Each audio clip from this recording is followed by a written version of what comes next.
আসসালামু আলাইকুম। আজকে আমরা মেনলি ওয়ান টাইম প্যাড অ্যালগরিদমটা দেখব জাভাতে ইমপ্লিমেন্ট করে। সো আমরা লাস্ট ভিডিওতে সিজার সিফার অ্যালগরিদমটা নিয়ে আলোচনা করেছি।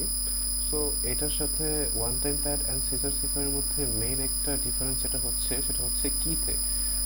আমাদের এখানে কির ভ্যালুটা একটা নিউমেরিক ভ্যালু হতো, বাট ওয়ান টাইম প্যাডে এই ভ্যালুটা নিউমেরিক হতে পারবে না, স্পেস থাকলে ইগনোর করতে হবে, অ্যান্ড স্পেশাল কোনো ক্যারেক্টার হতে পারবে না। বাকি সবই জাস্ট সিজার সিফার অ্যালগরিদমের মতোই, সূত্রও সেম। যদি আমরা সাইফার টেক্সট করতে চাই, সি ইকুয়াল পি প্লাস কে, অর্থাৎ প্লেন টেক্সট প্লাস কি, অ্যান্ড প্লেন টেক্সটেরটা হচ্ছে সি মাইনাস কে, অর্থাৎ সাইফার টেক্সট মাইনাস কি। তো আজকে আমরা অ্যালগরিদম দেখি সেমভাবে, জাস্ট ওই স্ট্রিং লেটারটা আমরা সিজার সিফারে যেভাবে ডিসক্রাইব করেছি ওইভাবে একটা। আচ্ছা, আমি প্রথম থেকে তাও একটু বলেছি, ইন্টিজার একটা ভ্যালু নিয়েছি, জাস্ট আমরা এখানে কয়েকটা ভ্যালু ডিক্লেয়ার করেছি আমাদের সুবিধার জন্য। অ্যান্ড এটা ইনিশিয়ালি করা ট্রাই করছিলাম এ থেকে জেড পর্যন্ত, বাট জিনিসটা একটু কমপ্লেক্স হয়ে যায়, এটা অন্য জায়গায় ইউজ করাটাও একটু কমপ্লেক্স হয়ে যায়। সো আমরা জাস্ট একটা অ্যারে নিয়েছি যেটার নাম হচ্ছে লেটার্স। এটার মধ্যে এ থেকে জেড পর্যন্ত। আমাদের একটা জিনিস মাথায় রাখতে হবে, যেটা আমি আগের ভিডিওতেও বলেছিলাম, আমাদের caesar Sifar and one time প্যাডে এ থেকে জেডের ভ্যালু এটা হচ্ছে 1 থেকে 26-এর মধ্যে, এর ভ্যালু শুরু হয় 1 থেকে। বাট আমরা যখন এখানে একটা স্ট্রিং লেটারটা ডিক্লেয়ার করতেছি, ডিফল্টভাবে আমাদের অ্যারের ভ্যালুটা শুরু হয় 0। সো যেটা এখানে আমাদের ইউজ করতে হবে 1 থেকে 26-এর মধ্যে, এটা অটোমেটিক্যালি এখানে হয়ে যাচ্ছে 0 থেকে 25। যেহেতু 1 কমে যাচ্ছে, আমাদের এই একটা আবার প্লাস করে বাড়াতে হবে। সো আমরা দেখি, এখন জাস্ট প্লেন টেক্সট আমরা নিব ইউজার থেকে ইনপুটটা নেওয়ার পরে এই যে ভ্যালুটা এখানে আয়ের ভ্যালুটা হচ্ছে ইন্ডেক্স, অর্থাৎ এই যে 0 1 2, এটার সাথে একটা কেন যোগ করতেছি, বিকজ আমাদের এখানে এর ভ্যালু হয়ে যাচ্ছে 0, বাট আমাদের এই ওয়ান টাইম প্যাডে দরকার এর ভ্যালু 1, সো আমরা এখানে 1টা যোগ করে নিচ্ছি। দেন সেমভাবে এন্টার ইউর কি, এখানে জাস্ট কিটা এন্টার করবে। সেমভাবে আমরা ওই লেটারটা ইউজ করতেছি, যেহেতু লেটারটা ইউজ করতেছি এখানে ভ্যালু 1 কম আছে, আমাদের 1 বাড়িয়ে নিতে হবে। সো আমরা একটা বাড়িয়ে নিলাম। এখানে একটু সবগুলো প্রিন্ট করে এগুলো চেক করেছিলাম যে আউটপুটগুলো ঠিক মতো হচ্ছে কিনা, ইনপুটগুলো নিচ্ছে কিনা, এটা ইগনোর করতে পারেন। দেন হচ্ছে আমাদের এখন যে সাইফার টেক্সটের যে কনভার্সনটা, ইনক্রিপশনটা, এখানে ভ্যালু প্লাস কি করে দিব। দেন সেম সাইফার টেক্সটের মতো your plane text index, your কি অ্যান্ড ভ্যালু, জাস্ট কয়েকটা লাইন প্রিন্ট করে দিব। এখানে জাস্ট দুইটা কন্ডিশন, 26 থেকে বড় হলে আমরা মড করে দিব, অথবা 1 থেকে 26-এর মধ্যে হলে যেটা আসবে এটাই প্রিন্ট করে দিব। এখানে সি মাইনাস ওয়ানটা কেন হচ্ছে, সাপোজ আমাদের মড করার পরে এখানে একটা ভ্যালু আসলো 4। সো আমরা লেটার্সটা ইউজ করতেছি না, আসেন আমরা লেটার্সটা দেখি। এই যে লেটার্সে যদি শুরু হয় 0 থেকে, 0 1 2 3 4, আমাদের 4-এর ভ্যালুটা ইতে আসতেছে না। সেম এখানে দেখেন তো আমাদের 4-এর ভ্যালুটা ডিতে আসতেছে। সো এই ভ্যালুটা ডিতে নেওয়ার জন্য এখানে যেমন 1 বাড়িয়েছিলাম ইনপুট নেওয়ার সময়, সেম আউটপুট নেওয়ার সময় আমরা একটা কমিয়ে দিব, তাহলে আমরা এক্সাক্ট ভ্যালুটা পাবো। সো সেমভাবে আমরা ওই এক্সাক্ট ভ্যালুটা নিয়েছি জাস্ট এখানে। সো এখানে জাস্ট এটা প্রিন্ট করে দিব, সরি এই যে এখানে। এখন আমরা ডিসক্রিপশন পার্টটা দেখবো। ডিসক্রিপশনে সেম, ডিসক্রিপশন 5টা দিব, তো এই জন্য 5 ইউজ করছি। এখানে আপনার যে কোনো কিছু ইউজ করতে পারেন। Enter your cipher text, and cipher text আবার আমরা ইনপুট নিব, সেমভাবে প্লাস করতেছি ইনপুট নেওয়ার সময়। অ্যান্ড এন্টার ইউর ডিসক্রিপশন কি ভ্যালু, এখানে কি ভ্যালুটাও নিতে হবে, তো কি ভ্যালুটা আমরা নিলাম। নেওয়ার পরে আমরা ডিসক্রিপশনটা করবো।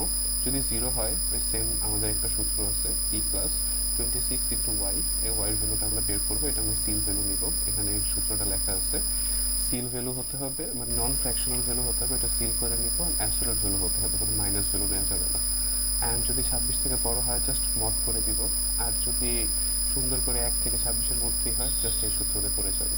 তো আমরা এখন কোডটা একটু রান করে দেখি।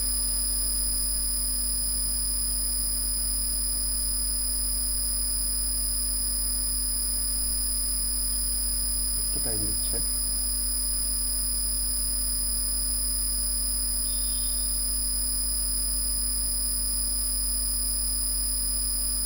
সো আমরা অ্যাপেল দিয়ে করি এক্সাম্পলটা।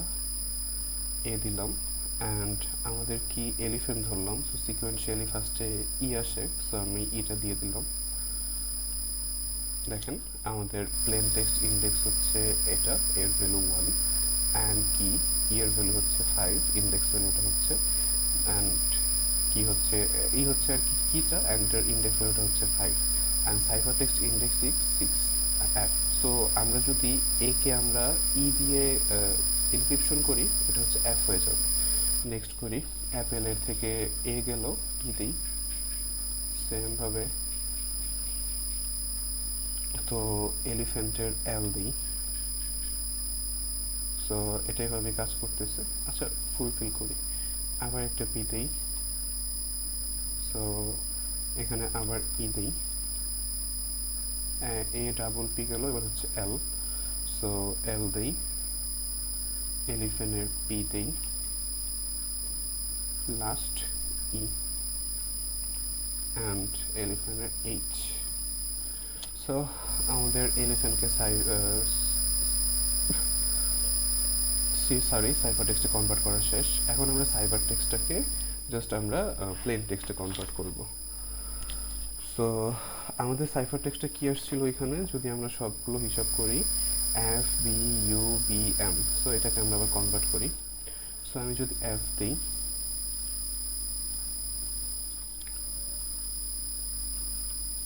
অ্যান্ড এখানে যদি আমি এলিফ্যান্টের ই দিই, সেম কি দিয়ে কনভার্ট করতে হবে। ক্লাসিক্যাল ক্রিপ্টোগ্রাফি আমরা করতেছি, ক্লাসিক্যালের করার শর্তই হচ্ছে সেম কি হতে হবে। সো ঠিক আছে, আমরা যেহেতু একে কনভার্ট করে ওইখানে ই পেয়েছিলাম, সরি, এখানে আমরা একে কনভার্ট করে আমরা এফ পেয়েছিলাম। এখন আমরা সেমভাবে ওই এফকে কনভার্ট করে আবার সেমভাবে এ পাচ্ছি। সো আমরা আরেকটা দেখি, বিকে কনভার্ট করলে আমাদের পি পাওয়ার কথা। সো আমরা যদি বি দিই, অ্যান্ড এলিফ্যান্টের এল দিই, সো সেমভাবে আমাদের পি আসতেছে। দেন আমাদের আসছিল হচ্ছে ইউ, অ্যান্ড কি হচ্ছে ই, দেন আমাদের হচ্ছে বি, কি হচ্ছে পি, দেন লাস্ট হচ্ছে এম, কি হচ্ছে এইচ। ওকে, সো আমাদের আমরা ফার্স্টে অ্যাপেলকে ইনক্রিপশন করে এফ বি ইউ বিএম পেলাম, অ্যান্ড এফ বি ইউ বিএমকে আবার প্লেন টেক্সটে কনভার্ট করে অ্যাপেল পেলাম, যেটা দ্বারা আমরা ক্রস চেক করে বুঝতে পারতেছি আমাদের অ্যালগরিদম ঠিক আছে। So thank you everyone.